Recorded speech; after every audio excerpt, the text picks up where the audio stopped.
الحمد لله رب العالمين والصلاة والسلام على قائد الغر المحجلين نبينا محمد وعلى آلہ وصحبہ اجمعین وبعد۔ محترم بھائیوں اور دینی بہنوں، ہر دن کے جیسے آج ہم سب سے پہلے قرآن کریم سے ایک چھوٹی سی سورہ سمجھیں گے، پھر اس کے بعد ایک حدیث سمجھیں گے اور رمضان کا اخیر میں پیغام ہوگا۔ آج کی سورہ ہے سورہ الزلزلہ یا سورہ الزلزال۔ بسم اللہ الرحمن الرحیم۔ اذا زلزلت الارض زلزالہا، جب زمین اپنی پوری سختی کے ساتھ ہلا دی جائے گی۔ وَأَخْرَجَتِ الْأَرْضُ أَثْقَالَهَا، اور زمین اپنے اندر کے سارے بوجھ کو نکال باہر کرے گی۔ وَقَالَ الْإِنسَانُ مَا لَهَا، اور انسان کہے گا کہ یہ سب کیا ہو رہا ہے۔ یومئذ تحدث اخبارها، اس دن وہ اپنے اوپر گزرے ہوئے حالات بیان کرے گی۔ بِأَنَّ رَبَّكَ أَوْحَىٰ لَهَا، کیونکہ تیرے رب نے اسے ایسا کرنے کا حکم دیا ہوگا۔ یومئذ یصدر الناس اشتاتا لیروا اعمالهم، اس دن لوگ الگ الگ حالات میں پلٹیں گے، مختلف ٹولیوں میں پلٹیں گے تاکہ ان کے اعمال، ان کے عمل ان کو دکھائے جائیں۔ فمن یعمل مثقال ذرۃ خیرا یرہ، جس کسی نے بھی ذرہ برابر نیکی کی ہوگی اس کو وہ دیکھ لے گا۔ ومن یعمل مثقال ذرۃ شرا یرہ، اور جس کسی نے ذرہ برابر بھی گناہ کیا ہوگا، برائی کی ہوگی، وہ اس کو بھی دیکھ لے گا۔ یہ سورہ الزلزال ہے۔ اس سورہ میں قیامت کے زلزلہ کی تباہی اور ہولناکی کا ذکر ہے۔ دنیا میں کہیں زلزلہ آ جاتا ہے تو لوگوں کے ہوش اڑ جاتے ہیں، حالانکہ قیامت کا زلزلہ جب آئے گا تو زمین پوری سختی کے ساتھ ہلا دی جائے گی۔ اذا زلزلت الارض زلزالہا، جب زمین اپنی پوری سختی کے ساتھ ہلا ڈالی جائے گی، یہ اس وقت ہوگا جب پہلی بار سور میں پھونک مارا جائے گا۔ سورہ القاریعہ میں گزر چکا ہے کہ قیامت کے دن کیا منظر ہوگا۔ یوم یکون الناس کالفراش المبثوث وتکون الجبال کالعہن المنفوش، کہ اس دن انسان بکھرے ہوئے پتنگوں کی طرح اڑتے ہوئے ہوں گے اور پہاڑ اپنی سختی کے باوجود دھنی ہوئی اون کے جیسے ہو جائیں گے۔ اور سورہ الحج آیت نمبر 2 میں اللہ تعالیٰ نے قیامت کی ہولناکی کا منظر بیان کیا۔ اللہ نے فرمایا یوم ترونہا تذہل کل مرضعۃ اما ارضعت وتضع کل ذات حمل حملہا وتری الناس سکارا وما ہم بسکارا ولکن عذاب اللہ شدید۔ جس دن تم دیکھو گے حال یہ ہوگا کہ ہر دودھ پلانے والی عورت اپنے دودھ پیتے بچے سے غافل ہو جائے گی، اور ہر گربھوتی مہیلا، حاملہ عورت کا حمل گر جائے گا، اور لوگ تم کو مدہوش نظر آئیں گے، بے ہوشی کی حالت میں نظر آئیں گے، حالانکہ وہ نشے میں نہیں ہوں گے، بلکہ اللہ کا عذاب ہی اتنا سخت ہوگا۔ ایک جگہ اللہ تعالیٰ نے فرمایا فَكَيْفَ تَتَّقُونَ إِن كَفَرْتُمْ يَوْمًا يَجْعَلُ الْوِلْدَانَ شِيبًا، اگر تم نے اللہ کا انکار کیا، کفر کے راستے پر چلتے رہے، تو آخر اس دن کیسے بچ سکو گے جو دن بچے کو بوڑھا کر دے گا۔ ایک 8 سال کے بچے کا تصور کیجئے جو کل قیامت کے دن آئے گا، اس کے بال بالکل کالے ہوں گے۔ قیامت کے دن اس کی سختی کی وجہ سے اس 8 سال کے بچے کے بال سفید ہو جائیں گے، ایسی ہولناکی ہوگی قیامت کے دن۔ اللہ نے فرمایا وَأَخْرَجَتِ الْأَرْضُ أَثْقَالَهَا، اور زمین اپنے اندر کے سارے بوجھ نکال باہر کر دے گی۔ زمین میں جتنی چیزیں دفن ہیں وہ ساری کی ساری چیزوں کو زمین باہر نکال دے گی، جیسے انسان ہیں، خزانے ہوں، دفینے ہوں۔ قیامت کے دن زمین اپنے اس سارے بوجھ کو نکال باہر کرے گی، یعنی جب سور میں دوبارہ پھونک مارا جائے گا تو سارے انسان اور جنات اپنی اپنی قبروں سے نکل کھڑے ہوں گے۔ وقال الانسان ما لها، انسان جب دیکھے گا کہ زمین اپنے بوجھ کو باہر کر رہی ہے، انسان جب دیکھے گا کہ زمین سے انسان نکل رہے ہیں، زمین اپنے بوجھ کو باہر کر رہی ہے، تو وہ کہے گا کہ یہ سب کیا ہو رہا ہے۔ انسان کو تعجب ہوگا، وہ کہے گا کہ زمین کو کیا ہو گیا کہ سارے بوجھ کو باہر کر رہی ہے۔ یومئذ تحدث اخبارہا، اس دن زمین اپنے اوپر گزرنے والے حالات کے بارے میں بیان کرے گی۔ کیوں بیان کرے گی؟ بِأَنَّ رَبَّكَ أَوْحَىٰ لَهَا، اس لیے کہ تیرے رب نے ایسا کرنے کا اسے حکم دیا ہوگا۔ آج ہماری زبان بات کرتی ہے، کل ہماری آنکھ بات کرے گی، کل ہمارا ہاتھ بات کرے گا، کل ہمارا پیر بات کرے گا۔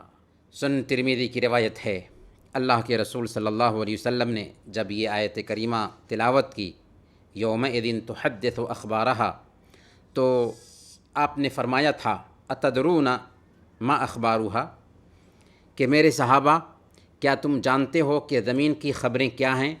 صحابہ نے عرض کیا اے اللہ کے رسول صلی اللہ علیہ وسلم، اللہ اور اس کے رسول ہی بہتر جانتے ہیں۔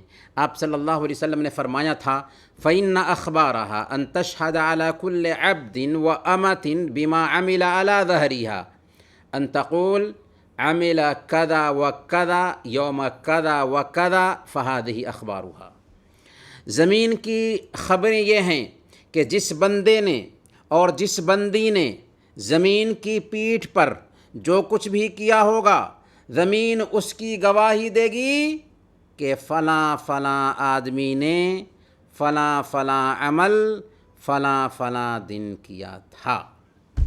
زمین گواہی دے گی۔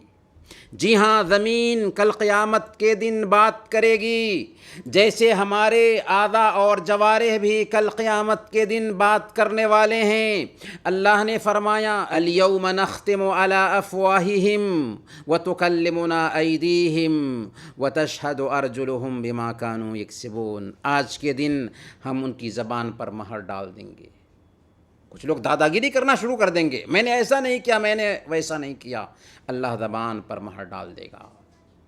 پھر کیا ہوگا؟ ان کے ہاتھ ہم سے بات کریں گے، جو کچھ ہاتھ نے کیا تھا۔ ان کے پیر ہم سے بات کریں گے، جو کچھ پیر نے کیا تھا۔ ان کی آنکھیں ہم سے بات کریں گی، جو کچھ آنکھ نے کیا تھا۔ ان کے کان ہم سے بات کریں گے، جو کچھ کان نے کیا تھا۔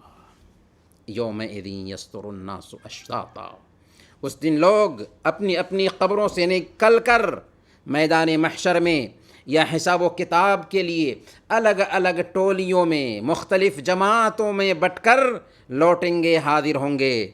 کچھ سفید رنگ کے ہوں گے، کچھ کالے رنگ کے ہوں گے، کچھ لوگ اپنے عمل کے حساب سے، اپنے دین کے حساب سے الگ الگ ٹولیوں اور الگ الگ جماعتوں میں بٹ کر اللہ رب العالمین کے پاس حاضر ہوں گے۔ کیوں حاضر ہوں گے؟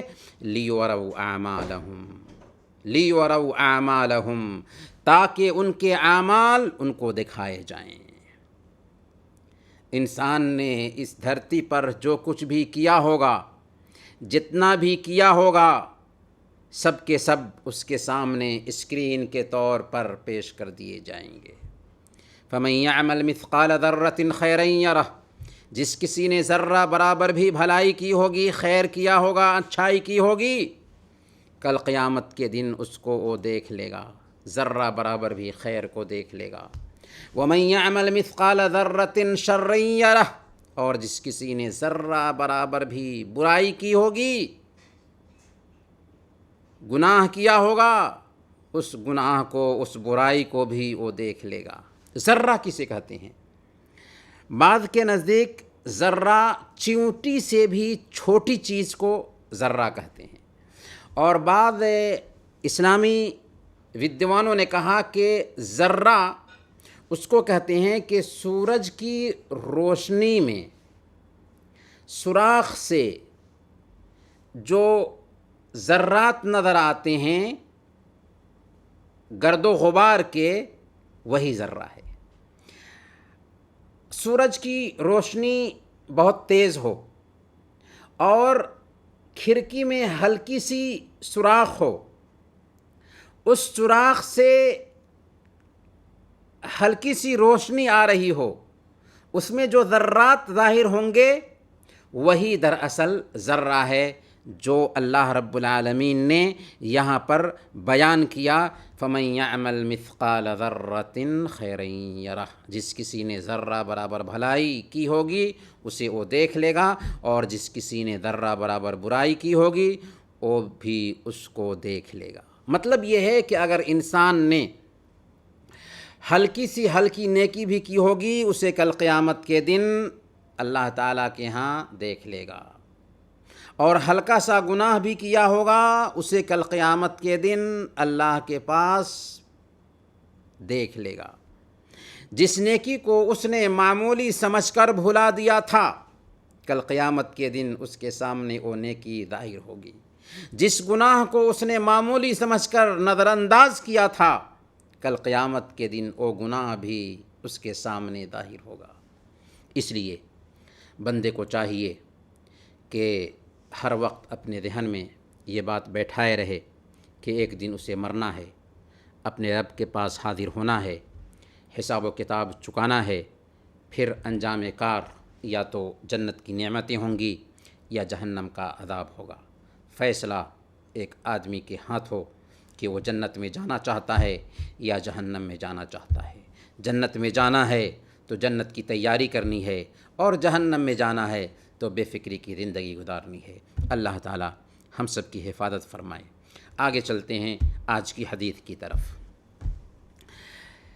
آج کی حدیث سنن ابن ماجہ کی روایت ہے، اور علامہ البانی رحمۃ اللہ علیہ نے اس حدیث کو حسن کہا ہے۔ حضرت سہل بن سعد الساعدی رضی اللہ تعالی عنہ بیان کرتے ہیں، وہ کہتے ہیں کہ ایک آدمی اللہ کے نبی صلی اللہ علیہ وسلم کے پاس آیا اور اس نے کہا کہ یا رسول اللہ دلنی علی عمل اذا عملته احبنی اللہ واحبنی الناس۔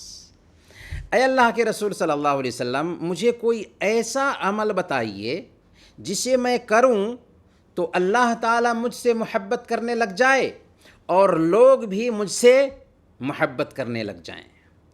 سبحان اللہ، سوال نہایت ہی گہرا تھا۔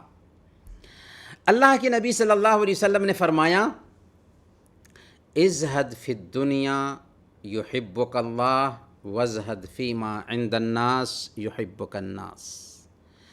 دنیا کے مال و دولت سے بے رغبت ہو جاؤ، اعراض کرو، اللہ تجھ سے محبت کرنے لگے گا، اور جو لوگوں کے پاس ہے اس سے بے نیاز ہو جاؤ، لوگ تجھ سے محبت کرنے لگیں گے۔ سبحان اللہ۔ اللہ کے رسول صلی اللہ علیہ وسلم کا کتنا جامع اور پیارا جواب ہے اس آدمی کو، کہ ایک آدمی اللہ کے نبی صلی اللہ علیہ وسلم کے پاس آتا ہے اور عجیب طرح کا سوال کرتا ہے۔ اس کا سوال ہوتا ہے کہ اے اللہ کے نبی صلی اللہ علیہ وسلم، مجھے ایک ایسا نسخہ بتا دیجئے کہ اگر میں اس کو انجام دوں، اسے عملی زندگی میں برت لوں، پریکٹیکل لائف میں اسے جگہ دوں، تو اللہ تعالیٰ مجھ سے محبت کرنے لگ جائے اور دنیا کے لوگ بھی مجھ سے محبت کرنے لگ جائیں۔ واقعی سوال عجیب تھا۔ اللہ کے نبی صلی اللہ علیہ وسلم نے جواب بھی واقعی عجیب دیا۔ آپ نے فرمایا، اگر تم اللہ کے محبوب بننا چاہتے ہو تو دنیا سے بے رغبت ہو جاؤ۔ دنیا سے لو مت لگاؤ۔ یہ بات نوٹ کیجئے کہ اسلام میں مال کمانا، دنیا کمانا عیب کی بات نہیں ہے، لیکن مال کا لالچی بننا اور مال کے لالچ میں آخرت کو بھلا دینا یہ عیب کی بات ہے۔ اللہ اپنے نیک بندے کو محبوب رکھتا ہے جبکہ وہ ضرورت کے مطابق دنیا حاصل کرتا ہے اور لالچ میں نہیں پڑتا۔ اسی لیے اللہ تعالیٰ نے فرمایا الہاکم التکاثر حتی زرتم المقابر، تمہیں مال کی زیادتی کی چاہت نے غافل کر دیا یہاں تک کہ قبرستان پہنچ گئے۔ مال مال، پیسے پیسے کرتے کرتے موت آ گئی اور قبرستان پہنچ گئے، اور سارا مال اپنے وارثوں کے لیے چھوڑ کر چلے گئے، گویا کہ اپنے بچوں کے فیوچر کو اچھا کرنے کے لیے اپنی آخرت کو تباہ اور برباد کر لیا۔ اللہ کی نظر میں دنیا کی چاہت عیب کی بات نہیں ہے، لیکن آخرت کو بنا کر کے، جو لوگ آخرت کو بھلا کر کے دنیا کماتے ہیں یہ عیب کی بات ہے۔ اور دنیا کی اللہ رب العالمین کی نظر میں کوئی حیثیت بھی نہیں، اسی لیے اللہ تعالیٰ دنیا اپنے نافرمانوں کو بھی خوب دیتا ہے۔ سنن ترمذی کی روایت ہے، اللہ کے رسول صلی اللہ علیہ وسلم نے ارشاد فرمایا لو كانت الدنيا تعدل عند الله جناح بعوضة ما سقى كافرا منها شربة ماء، اگر اللہ کی نظر میں دنیا کی قیمت مچھر کے پر کے برابر بھی ہوتی، اگر اللہ کی نظر میں دنیا کی قیمت مچھر کے پر کے برابر بھی ہوتی تو کافر کو اللہ تعالیٰ ایک گھونٹ پانی بھی نہ پلاتا۔ سبحان اللہ، یہ ہے دنیا کی حقیقت، دنیا کی حقارت اللہ کی نظر میں۔ پھر اللہ کے نبی صلی اللہ علیہ وسلم نے اس حدیث میں اس آدمی کو بتایا کہ لوگوں کی نظر میں اگر تم محبوب بننا چاہتے ہو تو اس کا نسخہ یہ ہے کہ لوگوں کے ہاتھ میں جو کچھ ہے اس سے بے نیاز ہو جاؤ۔ لوگوں کی نظر میں تم ایسا کرنے کی وجہ سے محبوب بن جاؤ گے، کیونکہ ایک آدمی جب لوگوں کے مال پر لالچی نگاہ ڈالتا ہے، اس سے مال مانگتا ہے، اس کی دولت مانگتا ہے، تو لوگوں کی نظر میں وہ ہلکا ہو جاتا ہے، اس کا وقار کم ہو جاتا ہے، اس کی عزت گھٹ جاتی ہے۔ لیکن اگر وہ ان کے مالوں سے خود کو بے نیاز سمجھے گا تو لوگ اس کی عزت کریں گے، اس کا رسپیکٹ کریں گے، لوگوں کی نظر میں وہ محبوب ہوگا اگرچہ اس کی مالی حالت ٹھیک نہ ہو۔ تو آخر میں ہم آپ سے یہ سوال کرنا چاہیں گے کہ بتائیے وہ کون سا کام ہے جسے اگر ہم کرتے ہیں تو اللہ کے ہاں بھی ہم محبوب ہو جائیں گے اور انسانوں کی نظر میں بھی محبوب ہو جائیں گے؟ وہ کون سا کام ہے؟ آپ کا جواب ہونا چاہیے دنیا سے بے رغبت ہو جائیں، اللہ کے ہاں محبوب ہو جائیں گے، اور انسانوں کے ہاتھ میں جو مال ہے اس سے بے نیازی برتیں، انسانوں کی نظر میں محبوب بن جائیں گے۔ چلیں آج کا پیغام، کل ہم نے اسلام کی خوبیوں کے تعلق سے بات شروع کی تھی۔ اسلام کی چوتھی بیوٹی یہ ہے کہ یہ ہر طرح کے بھید بھاؤ، چھوت چھات اور رنگ و نسل کے فرق کو مٹاتا ہے، سارے انسانوں کو آدم اور حوا کی اولاد ثابت کر کے سارے انسانوں کو آپس میں بھائی بھائی بنا دیتا ہے۔ قرآن نے کہا یا ایھا الناس انا خلقناکم من ذکر و انثی وجعلناکم شعوبا وقبائل لتعارفوا ان اکرمکم عند اللہ اتقاکم، اے لوگو ہم نے تمہیں ایک مرد اور ایک عورت سے پیدا کیا ہے اور تمہاری قومیں اور برادریاں بنا دی ہیں تاکہ تم ایک دوسرے کو پہچانو۔ حقیقت میں اللہ کی نظر میں سب سے عزت والا وہ ہے جو پرہیزگار ہے، یعنی تم کو ہم نے الگ الگ قبیلوں میں اور جماعتوں میں جو بانٹ دیا ہے کہ فلاں فلاں خاندان سے ہے، فلاں فلاں فیملی سے ہے، اس کا مطلب یہ نہیں ہے کہ تم آپس میں ایک دوسرے پر فخر جتانا شروع کر دو، ایک دوسرے کو نیچا دکھانا شروع کر دو۔ اور یہ تصور کہ اسلام سمانتا اور برابری کی بات کرتا ہے، اسلام کے جو 4 اہم پیلرز ہیں، نماز، روزہ، حج اور زکوٰۃ، ان چاروں پیلرز میں پایا جاتا ہے۔ چنانچہ 5 وقت کی نماز کے اندر امیر اور غریب، کالے اور گورے، مالک اور نوکر، سب کے سب ایک ہی صف میں کھڑے ہوتے ہیں اور ان کے بیچ سے سارا بھید بھاؤ ختم ہو جاتا ہے۔ اگر کوئی حاکم ہے، کوئی امیر ہے، وہ ہو سکتا ہے کہ صف کے بالکل لاسٹ حصے میں کھڑا ہو اور معمولی جھاڑو دینے والا انسان پہلی صف میں جگہ پائے، کیونکہ یہاں کوئی بھید بھاؤ اور کوئی اونچ نیچ نہیں۔ اسی طریقے سے روزہ امیر اور غریب سب پر برابر فرض ہے۔ ایسا نہیں کہ بڑے لوگوں پر روزہ فرض نہ ہو، چھوٹے لوگوں سے روزے کی مانگ ہو، سب کو برابر روزہ رکھنا ہے۔ اور شام کو سب لوگ ایک ہی وقت میں دسترخوان پر بیٹھ کر افطار کرتے ہیں۔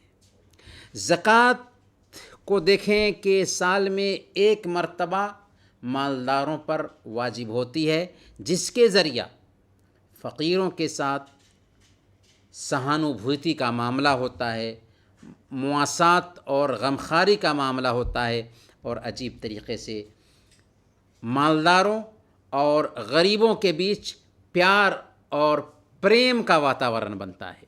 اسی طریقے سے حج کو دیکھیے کہ دنیا کے کونا کونا سے مسلمان حج کے لیے آتے ہیں، ایک ہی موسم میں، ایک ہی حالت میں، ایک ہی جگہ پر اور ایک ہی لباس میں اور ایک ہی اللہ کے دربار میں سب حاضر ہوتے ہیں، جہاں سارے امتیازات مٹ جاتے ہیں، سارا تفرقہ ختم ہو جاتا ہے۔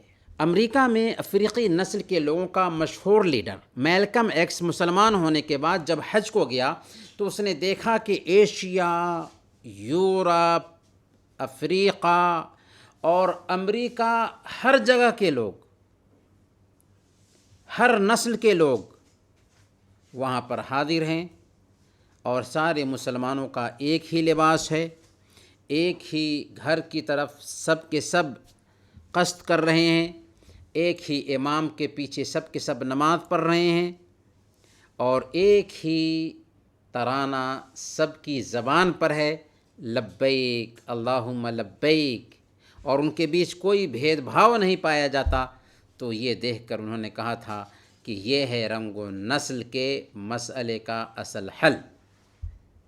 تو اسلام میں کوئی بھید بھاؤ نہیں، کوئی جاتی واد نہیں، اور سب کے ساتھ سمانتا کا معاملہ کیا جاتا ہے۔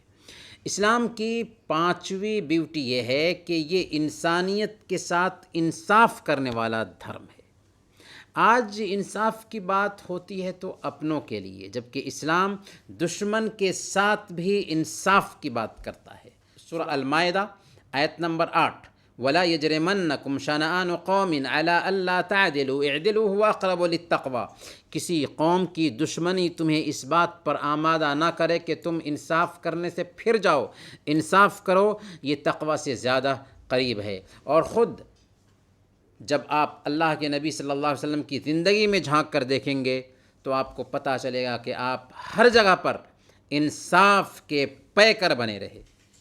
اللہ کے نبی صلی اللہ علیہ وسلم کے زمانے کا ایک قصہ ہے۔ ایک اونچے گھرانے کی عورت نے چوری کیا، اور اسلام میں چور کی سزا ہے ہاتھ کاٹنا۔ اس کے ہاتھ کاٹنے کی بات آئی، اونچے گھرانے کی تھی، کچھ لوگوں نے سفارش کرنی چاہی۔ اللہ کے نبی صلی اللہ علیہ وسلم سخت غصہ ہو گئے اور کہا کہ سنو، اگر میری بیٹی فاطمہ نے بھی چوری کیا ہوتا تو میں اس کا ہاتھ کاٹ دیتا۔ یہی وہ انصاف تھا جس کا اسٹڈی جب گاندھی جی نے کیا تو بھارت کی آزادی سے پہلے انہوں نے یہ جملہ کہا تھا کہ جب ہمارا ملک آزاد ہوگا تو یہاں ہم وہی حکومت قائم کریں گے جیسے ابو بکر اور عمر رضی اللہ عنہما نے قائم کیا تھا۔ اسلام کی چھٹی بیوٹی یہ ہے کہ اسلام انسانیت کا رکھوالا ہے۔ اسلام انسان کی 5 اہم ضرورتوں کی حفاظت کرتا ہے۔ اسلام دین کی حفاظت کرتا ہے، اسلام جان کی حفاظت کرتا ہے، اسلام عقل کی حفاظت کرتا ہے، اسلام عزت کی حفاظت کرتا ہے، اور اسلام مال کی حفاظت کرتا ہے۔ اسلام دین کی حفاظت کیسے کرتا ہے؟ اسلام کا دعویٰ ہے کہ یہی دین حق ہے، اسلام کے علاوہ اور کوئی دین انسان سے قبول نہیں کیا جائے گا۔ اس کے باوجود اسلام کسی کو مجبور نہیں کرتا اسے اپنانے کے لیے۔ اسلام اپنا عقیدہ کسی پر زبردستی نہیں تھوپتا۔ قرآن نے کہا سورہ البقرہ آیت نمبر 256، لا اکراہ فی الدین، دین کے معاملے میں کوئی زبردستی نہیں۔ دین کی حفاظت کی خاطر اللہ تعالیٰ نے مسلمانوں کو حکم دیا کہ وہ غیر مسلموں کے معبودوں کو بھی برا بھلا نہ کہیں، اگرچہ وہ باطل ہیں، لیکن ہمیں ان کو برا بھلا کہنے سے روکا گیا۔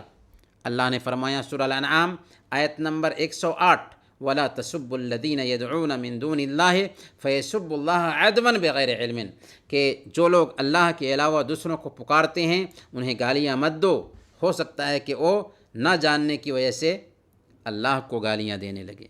غرض ہے کہ اسلام دین حق ہونے کے باوجود ہر مذہب کے ماننے والوں کو اپنے مذہب پر چلنے کی پوری اجازت دیتا ہے۔ اس لیے یہ کہنا بالکل غلط ہے کہ اسلام دوسرے مذہبوں کو برداشت نہیں کرتا۔ سچائی یہ ہے کہ اسلام ہر انسان کو دھارمک سرکشا دیتا ہے۔ مسلمانوں کی یہی رواداری تھی، یہی سہشنوتا تھی کہ کتنے غیر مسلم اسکالرز نے بھی اس کا اعتراف کیا۔ فرانسیسی رائٹر گستاف لوبن کہتا ہے، لوگوں نے عربوں کے جیسے سہشنوتا کا ویوہار کرنے والی کوئی قوم نہیں پایا، اور نہ عربوں کے دین کے جیسے کسی دوسرے دین میں ویسی سہشنوتا دیکھی گئی۔ اسی طریقے سے اسلام جان کی حفاظت کا پابند ہے، جان چاہے مسلمان کی ہو یا غیر مسلم کی ہو۔ اسلام کی نظر میں ایک انسان کا قتل ساری انسانیت کا قتل ٹھہرتا ہے۔ سورہ المائدہ آیت نمبر 32، من قتل نفسا بغیر نفس او فساد فی الارض فکأنما قتل الناس جمیعا ومن احیاها فکأنما احیا الناس جمیعا، جس کسی نے کسی انسان کو جبکہ اس نے کسی کی جان نہ لی ہو یا زمین میں بگاڑ پیدا نہ کیا ہو، فساد نہ مچایا ہو، قتل کیا تو مانو اس نے سارے انسانوں کو قتل کر دیا، اور جو کسی انسان کی جان بچائی گویا اس نے سارے انسانوں کی جان بچائی۔ اور صحیح بخاری کی روایت ہے، اللہ کے نبی صلی اللہ علیہ وسلم نے ارشاد فرمایا، من قتل موحدا لم یرح رائحۃ الجنۃ یوم القیامہ، جو کوئی کسی اسلامی حکومت میں رہنے والے غیر مسلم کو قتل کر دیتا ہے تو وہ کل قیامت کے دن جنت کی خوشبو بھی نہیں پائے گا، حالانکہ اس کی خوشبو 40 سال کی مسافت سے آ رہی ہوگی۔ اسلام عقل کی بھی حفاظت کرتا ہے، اسلام عقل سے کام لینے پر زور دیتا ہے۔ اسلام نے عقل کو خرافات اور اندھ وشواس سے پاک کیا، کاہنوں، نجومیوں، جوشیوں کے چکروں سے آزادی عطا کی، پھر ہر اس کام کو حرام ٹھہرایا جو انسانی عقل کو متاثر کرے، پربھاوت کرے۔ اسی لیے نشہ لانے والی ساری چیزوں کو حرام ٹھہرایا۔ اللہ کے نبی صلی اللہ علیہ وسلم نے سنن ترمذی کی روایت کے مطابق بیان فرمایا، ما اسکر کثیرہ فقلیلہ حرام، جس چیز کی زیادہ مقدار نشہ لائے اس کی کم ماترا، اس کی کم مقدار بھی حرام ہے۔ اسلام عزت کی بھی حفاظت کرتا ہے، عزت چاہے کسی کی بھی ہو۔ اسلام نے عزت کی حفاظت کے لیے ہی سب سے پہلے یہ کہا کہ دل میں اللہ کی نگرانی کا احساس ہونا چاہیے، اور پھر زنا تک پہنچانے والے کاموں پہ روک لگا دیا، دبی زبان میں بات کرنے سے منع کیا، پردے کا حکم دیا، تاکہ ایک انسان زنا تک پہنچ ہی نہ سکے۔ اس کے باوجود بھی سماج میں کچھ بیمار سوبھاؤ کے لوگ پائے جاتے ہیں، ان کے لیے نصیحتیں کارآمد نہیں ہوتی، اسی لیے اسلام نے سخت سے سخت قانون بھی طے کیا۔ اگر کوئی آدمی غیر شادی شدہ ہے، زنا کر لیتا ہے، تو اس کو 100 کوڑے مارے جائیں گے اور 1 سال کے لیے ملک سے نکال دیا جائے گا، اور اگر شادی شدہ ہے تو اسے پتھر سے مار مار کر ختم کر دیا جائے گا، سنسار کیا جائے گا۔ اور اگر کسی آدمی نے کسی پاک دامن عورت پر زنا کا الزام لگایا اور 4 گواہ پیش نہ کر سکا تو عزت کی حفاظت کے لیے اسلام نے حکم دیا کہ زنا کا الزام لگانے والے کو 80 کوڑے مارے جائیں گے۔ اسلام مال کی حفاظت کرتا ہے، اور مال چاہے جس کا بھی ہو، چنانچہ اگر کوئی آدمی مال کی حفاظت میں قتل کیا جاتا ہے تو اسلام نے کہا کہ وہ شہید ہے۔ اسلام نے مال کمانے کے ان سارے راستوں کو بند کر دیا جس سے کسی کا حق مارا جاتا ہو، چنانچہ چوری، ڈکیتی، رشوت، غصب اور سود وغیرہ سے مال حاصل کرنے کو منع کیا اور اس کی سخت وعیدیں بتائیں۔ اس کے باوجود اگر کوئی آدمی کسی کا مال چوری کر لیتا ہے جس کی خاص قیمت بنتی ہے تو اسلام یہ فیصلہ کرتا ہے کہ اس انسان کا ہاتھ کاٹ دیا جائے گا، محض اس لیے کہ اس بری لت سے، اس بری عادت سے سماج کو بچایا جا سکے۔ اسلام کی 7ویں بیوٹی یہ ہے کہ اسلام ایک ماڈرن اور اپ ٹو ڈیٹ مذہب ہے۔ ماڈرن اتنا کہ دنیا کی ساری ماڈرنٹی اسلام کی ماڈرنٹی کے سامنے میں فیل ہے، اور اپ ٹو ڈیٹ اتنا کہ اس کے کسی بھی قانون میں ایکسپائری ڈیٹ نہیں۔ زمانے اور جگہ کے فرق سے اس کی تعلیم میں تبدیلی نہیں آ سکتی۔ عقائد ہوں، عبادات ہوں، معاملات ہوں، اخلاقیات ہوں، حلال اور حرام ہو، حقوق و فرائض ہوں، سب اپنی جگہ پر ٹھوس ہیں، اس میں کوئی لوچ نہیں۔ انسان کے بنائے ہوئے جو قوانین ہوتے ہیں زمانہ اور حالات کی تبدیلی سے بدلتے ہیں۔ کیوں؟ اس لیے کہ وہ بدلتے ہوئے حالات، بدلتے ہوئے وسائل، بدلتے ہوئے ریسورسز اور بدلتے ہوئے اسباب کو سامنے رکھ کر کے بنائے جاتے ہیں، اس لیے وہ زمانے اور حالات کے اثر سے آؤٹ آف ڈیٹ ہو جاتے ہیں۔ گویا تبدیلی لائف اسٹائل میں آتی ہے، طریقۂ زندگی میں آتی ہے، اقدار اور ویلوز میں نہیں آتی۔ اسلامی تعلیمات ویلوز پر ڈیپینڈ ہے۔ اسلام میں انسان کو اور اس کی فطرت کو پیش نظر رکھا گیا ہے۔ اسلام توحید، رسالت اور آخرت کی معقولیت بیان کرتا ہے، شرک، کفر اور بت پرستی سے منع کرتا ہے۔ اسلام اچھے کاموں کا حکم دیتا ہے، برے کاموں سے روکتا ہے، اچھے اخلاق پر ابھارتا ہے اور برے اخلاق سے روکتا ہے۔ ظاہر ہے کہ ان تعلیمات کی ضرورت پہلے بھی تھی، اب بھی ہے اور کل بھی رہے گی۔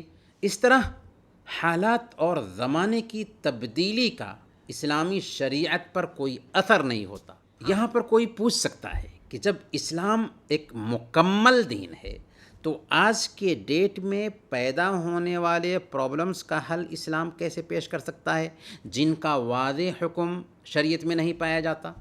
تو اس سلسلے میں سن لیجئے کہ جو نئے حکم پیدا ہوتے ہیں یا قیامت کے دن تک پیدا ہوتے رہیں گے، ان کی طرف قرآن اور حدیث میں اشارہ ضرور ملتا ہے، اور اسلامی قانون میں ایسی لچک موجود ہے کہ کتاب و سنت کے مطابق اس کا حکم آسانی سے نکل جاتا ہے۔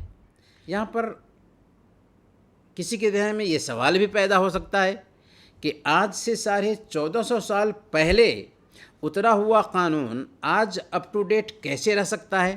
تو یاد رکھیے، کسی چیز کا پرانا ہونا اس کے آؤٹ آف ڈیٹ ہونے کی نشانی نہیں ہوتی۔ دنیا کی بہت ساری چیزیں پرانی ہیں جن کے پرانا ہونے سے ان کی اہمیت کم نہیں ہوئی۔ سورج کی روشنی، ہوا اور پانی کا فائدہ، پیڑ پودے اور ساگ سبزی کی ضرورت ایک زمانہ گزرنے کے باوجود کیا کم ہوئی ہے اور کیا کم ہو سکتی ہے؟ نہیں، پھر اسلامی تعلیمات برہمانڈ کے پیدا کرنے والے کی اتاری ہوئی تعلیم ہے جو انسان کے سوبھاؤ سے لگتی ہوئی ہے۔ اللہ فرماتا ہے الا یعلم من خلق وهو اللطیف الخبیر، کیا وہی نہ جانے جس نے پیدا کیا اور وہ باریک بھی اور خبر رکھنے والا بھی ہے۔ کہنے کا مطلب یہ ہے کہ اسلام میں خوبیاں ہی خوبیاں ہیں، اسلام میں بیوٹیز ہی بیوٹیز ہیں۔ ضرورت یہ ہے کہ ان بیوٹیز پہ غور کیا جائے۔ جب آپ غور کریں گے تو آپ کو عجیب طریقے سے اسلام کے بارے میں سنتشٹی ملے گی اور آپ اسلام پر جمے رہیں گے۔ آج کے درس کو انہیں چند باتوں پر ختم کرتے ہیں، کل انشاءاللہ پھر ملیں گے، تب تک کے لیے اجازت دیجیے۔ وصلی اللہم علی نبینا محمد وعلی آلہ وصحبہ اجمعین۔